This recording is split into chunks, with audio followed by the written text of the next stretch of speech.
Hello everyone. Market में deep dive कैसे करें, आइए आज उसको डिस्कस करते हैं। काफ़ी रिक्वेस्ट आई थी। तो सबसे पहले हमको क्राइटेरिया डालना होगा। जैसे इसमें सिंबल टाइप डालते हैं, हम इसमें कॉमन स्टॉक्स डाल देते हैं। तो एक्सचेंज जैसे हम एनएससी के पर जो लिस्टेड हैं केवल उन्हीं को डीप डाइव करेंगे। तो उसके बाद हमको डालना होगा, जैसे अभी हमारे पास 237 स्टॉक हैं। तो इसके बाद हमको एक फिल्टर डालते हैं परफॉर्मेंस बेसिस पर। ऑल टाइम हाई का रखते हैं। जैसे अभी इसमें देखो ये आइसर मोटर है, ये 3 लाख% अप है ऑल टाइम हाई पर।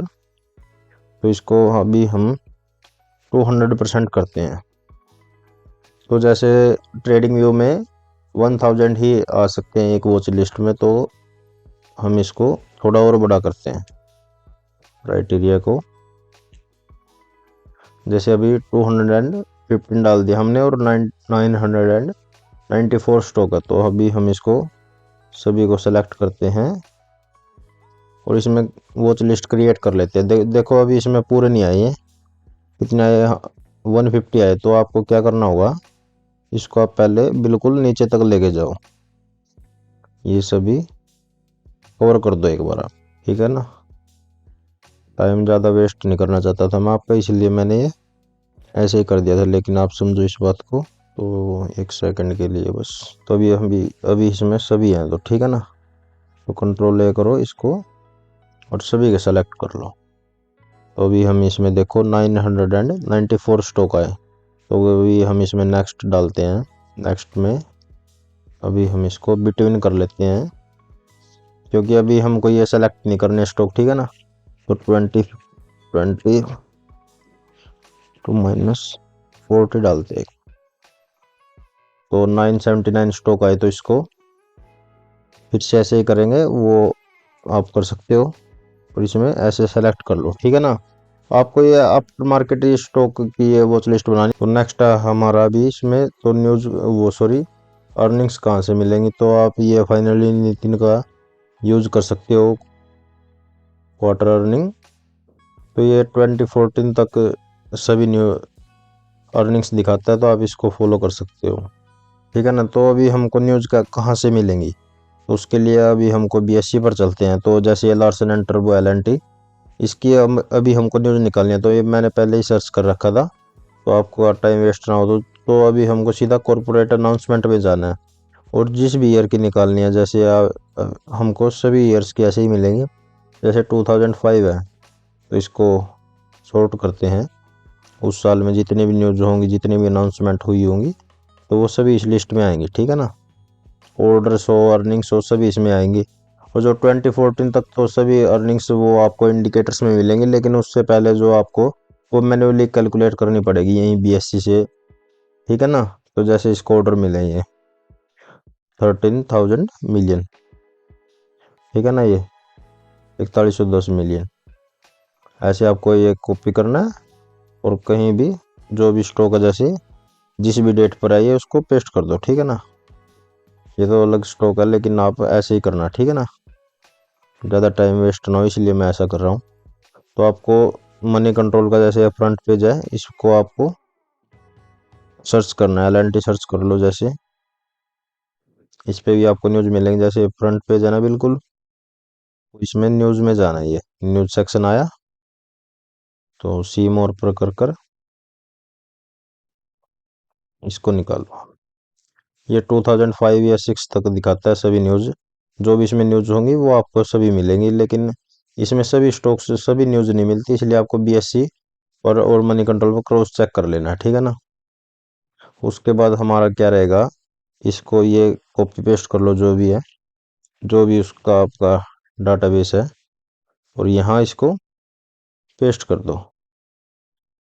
और आपको जो इसका जितना मूव मिला, जैसे इसने 100% मूव दे दिया फॉर एग्जांपल इन 60 डेज, ऐसे कर आप इसका डाटाबेस बना सकते हो, ठीक है ना। तो अगर मैं आपको एक एडवाइज करता हूँ, आप 30 और 40% का डाटाबेस मत बनाओ, आप 100% से ऊपर जितने भी स्टॉक है उन्हीं का डाटाबेस बनाओ। क्योंकि अगर आप फ्यूचर में चलकर आपकी 20-50 करोड़ पोर्टफोलियो बनेगी तो आप उस टाइम स्विंग ट्रेडिंग नहीं कर पाओगे, इसलिए आपको पहले ही इतनी डीप डाइव कर दो कि आपको फ्यूचर में कोई भी प्रॉब्लम ना हो, क्योंकि ये वन टाइम प्रोसेस है बिल्कुल आपकी। एक बार डीप डाइव करोगे तो आपको दोबारा करने की नीड नहीं होगी। अगर आप ऐसे ही 30-40% को ग्रो ऐसे सॉरी डाटाबेस बनाओगे तो आप तो 2000 3000 5000 ऐसे ही स्टॉक कवर कर दोगे, तो फिर आपका क्लीन डाटाबेस नहीं बनेगा। अगर आप 100% या 200% वाले स्टॉक को कंसिडर करोगे तो ऑटोमेटिक उसमें 30% 40% मूव वाले तो स्टॉक आएंगे ही। आपको न्यूज को भी कवर करना, उसमें अर्निंग्स आप मैन्युअली कैलकुलेट कर सकते हो, तो ऐसे बना सकते हो आप। फिर पहले एक बार आपको ऐसे करना है, जिस बियर का वो स्टॉक है उसको करते जाना, ठीक है ना। उसके बाद आपको क्या करना है, जैसे सेपरेट बेस बना लेने हैं। जैसे न्यूज से जो मूव स्टार्ट हुआ, ये ईपी गैप अप नहीं है बिल्कुल भी। जो सा न्यूज पे गैप अप हुआ होगा वो भी इसमें है, लेकिन जो मूव न्यूज आने पर उसके बाद स्टार्ट हुआ तो उसे वो सभी स्टॉक इस सेक्शन में आए हैं।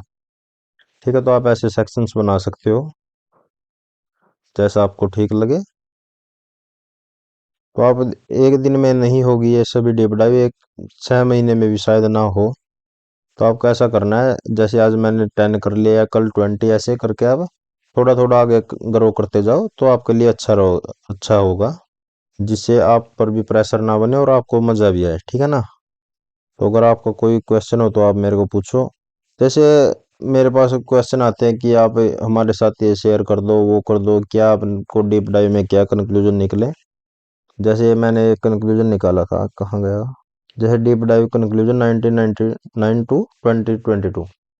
तो अगर मैं आपको बता भी दूं तो उससे आपका कोई बेनिफिट नहीं होगा, क्योंकि अगर आप विलियम ओनिल कंसेप्ट को देखो, उन्होंने बुक तो लिख दी, लेकिन जो भी कंसलिम फॉलोवर अभी वो केवल ईपीएस सेल्स और इन्हीं पर ही अटके हुए हैं।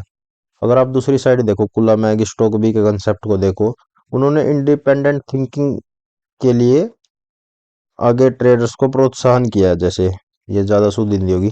लेकिन अगर आप कैंसलिम को देखो दूसरी तरफ, वो केवल ईपीएस सेल्स पर फोकस करते हैं, और कुल्ला मैगी को जैसे उसने डीप डाइव की पैराबोलिक शॉर्ट को उन्हें जनरेट किया अपने सेटअप को, उसे उसी से उन्होंने डे ट्रेडिंग की, अभी भी स्विंग ट्रेडिंग करते हैं, जो कि उनका एज है अभी। लेकिन अगर आप उनकी 2020 की कोरोना से पहले की वीडियो देखोगे यूट्यूब पर, उन्होंने वो क्या बोलते हैं स्टोरी स्टॉक्स थे, जो कोरोना वैक्सीन के लिए वो स्टोरी बेस्ड थे, उन्होंने उसमें अच्छा खासा रिटर्न कमाया। लेकिन वही पेंसलिम जो फॉलोवर थे वो बिल्कुल कैश ट्रेडर बने हुए थे। तो ऐसा है, इसलिए आप इंडिपेंडेंट थिंकिंग रखो। जैसे जो मेरे को मिला इससे डीप डाइव से, शायद आपको ना मिले, आप उससे अच्छा भी ग्रो कर सकते हो, ऐसा नहीं है ना। क्या पता आपका कोई दूसरा एजम निकले, जैसे मैं ब्रेकआउट या पुल बैक ट्रेडर हूँ। जैसे मैंने ये देखा, बाउंस पर भी हम इसको बाय कर सकते हैं चोपी मार्केट्स में, जब कंडीशन अच्छी ना हो तो। अच्छा है, तो आप शायद हो सकता है आप इससे अच्छा कोई एज जनरेट कर पाओ। तो इससे अच्छा, मेरी थिंकिंग पे चलने से अच्छा आप इंडिपेंडेंट थिंकिंग रखो।